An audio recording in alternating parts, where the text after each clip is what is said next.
네, 오늘은 역대하 17장 말씀 가지고 나눠보도록 하겠습니다. 어제까지 이야기의 주인공이었던 아사 왕이 죽고 그 아들 여호사밧이 왕이 됩니다. 이제 앞으로 며칠 동안 여호사밧의 이야기가 진행이 되는데요.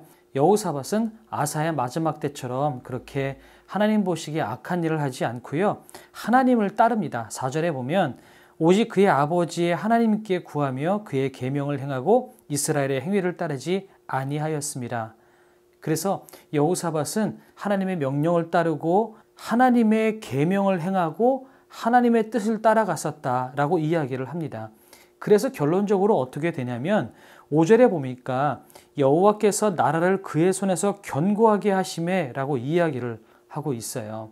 여호와께서 그의 나라를 견고하게 하셔서 어떤 일이 생기냐면 유다의 무리가 여호사밧에게 예물을 드렸다라는 것, 그리고 또 한 가지는 10절에 보니까 여호와께서 유다 사방의 모든 나라에 두려움을 주사 여호사밧과 싸우지 못하게 하심에, 여호사밧이 군사력을 길렀다거나 전쟁을 열심히 했었다라는 이야기는 없는데 하나님께서 여호사밧을 두려운 존재로 만드셨다는 거예요. 그래서 주변 나라들이 전쟁을 하지도 못할 뿐더러 11절에는 오히려 블레셋과 아라비아 사람들이 여호사밧에게 조공을 바치는 일들이 생깁니다.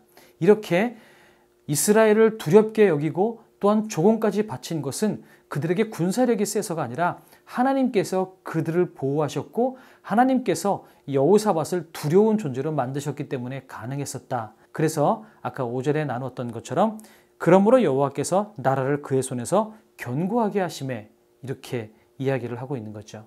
근데 오늘 저와 여러분이 나누고 싶은 것은 그러면 여호사밧이 뭘 했을까라는 거예요. 6절에 보니까 그가 전심으로 여호와의 길을 걸어 산당들과 아세라 목상들도 유다에서 제거하였더라. 여호사밧은 전심으로 여호와의 길을 걸었다라고 이야기를 하고 있어요. 저는 이 전심으로라는 말이 참 오늘 우리에게 도전이 됩니다. 악한 길에서 떠났을 때 다시 그 악한 길에서 올바른 길로 가기 위해서는 전심을 다해서 주님을 쫓는 열성이 필요하다라는 거예요. 그럼 이 여호사밧이 어떻게 전심을 다해서 여호와를 쫓았는지 한번 보도록 하겠습니다. 7절부터요.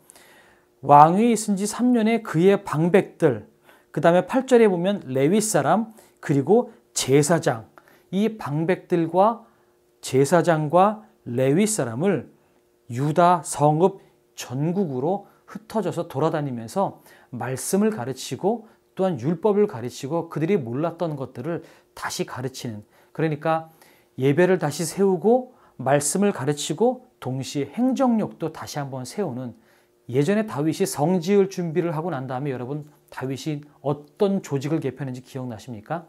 찬양단을 세우고 레위지파를 세우고 그 다음에 방백을 세웠어요. 그것과 마찬가지로 오늘 여호사밧은 방백들과 레위지파와 제사장을 여러 성읍으로 보내서 예배를 세우고 말씀을 다시 가르쳤다라는 거죠. 바로 이게 전심으로 여호와 길을 걸었던 여호사밧의 행동입니다. 그래서 이걸 보면서 아, 그렇다. 우리가 주님의 길을 따라갈 때 다른 것 할 거 다 하면서 대충 시간이 남거나 그 여분의 힘을 가지고 주님을 따라가는 것이 아니라 전심을 다해서 우리가 온 힘을 다해서 주님을 따라갈 때 우리의 삶을 보호하시고 우리의 삶을 보장하시는 것이 여호와 하나님이시다. 우리가 그런 마음과 믿음을 갖고 살았으면 좋겠어요. 전심으로 여호와를 쫓았으면 좋겠어요. 그 전심으로 여호와를 쫓을 때 우리가 회복해야 될 것이 뭐냐? 말씀을 회복하고 예배를 회복해야 된다는 거죠. 그래서 주님, 내가 주님을 더욱 알기 원합니다. 내가 더욱더 주님을 깊이 알기 원하고 더욱더 주님의 마음을 헤아리기 원합니다. 그래서 전심을 다해서 주님을 쫓아가는 사람이 되었으면 좋겠습니다. 이런 고백이 우리에게 있었으면 좋겠습니다. 우리 사랑하는 청년 여러분 모두가 전심으로 여호와를 쫓는 청년들이 되었으면 좋겠어요. 다른 모든 것들을 하고 여분의 힘을 가지고 그냥 대충 여호와를 쫓는 것이 아니라 우리가 전심을 다해서 여호와를 쫓을 때 여호와께서 어떻게 우리의 삶을 보호하시고 인도하시는지 우리가 그 하나님의 인도하심을 한번 경험해 볼 수 있는 청년들이 되었으면 좋겠습니다. 그래서 오늘은 내가 주님을 알기 원합니다. 내가 주를 더욱더 알기 원합니다. 이런 고백의 찬양인데요. 이 찬양은 나누고 같이 기도하도록 하겠습니다.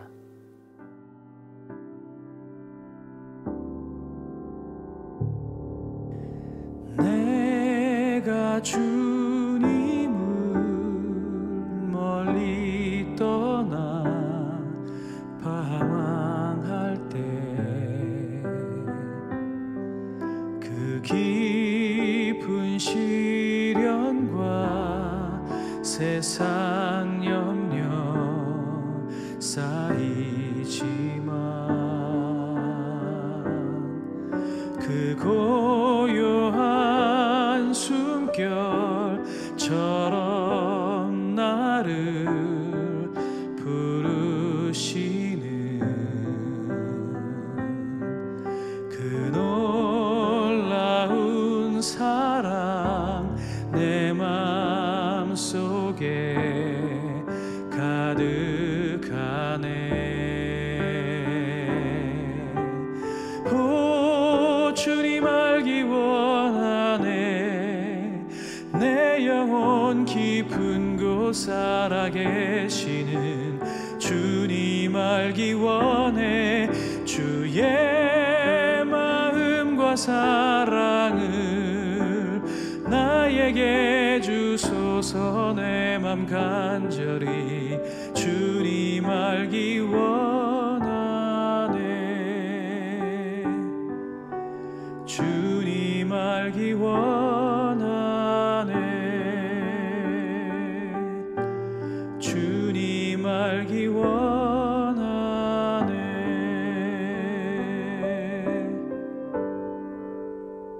사랑해 주님, 여호사밧이 그 악한 길에서 돌이키기 위하여 전심을 다하여 힘써 예배를 회복하고 주의 말씀을 가르치고 회복하였던 것처럼 무너진 우리의 삶을 회복하기 위해서 우리가 또한 전심으로 주를 찾고 주를 쫓아가는 청년들이 될 수 있도록 하나님 도와주시옵소서.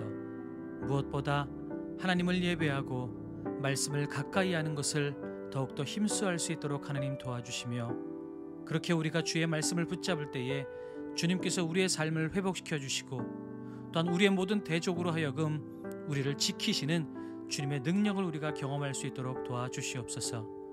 이제 주말이 다가오고 또한 영상으로 예배를 드리는 주일이 다가옵니다. 주님, 각자의 자리에서 예배하는 청년들마다 함께하여 주시어서 어느 곳이든지 전심을 다하여 힘써 주를 찾는 청년들이 될 수 있도록 도와주시옵소서. 그렇게 일하실 주님을 찬양합니다. 감사드리며 예수님의 이름으로 기도드렸습니다. 아멘.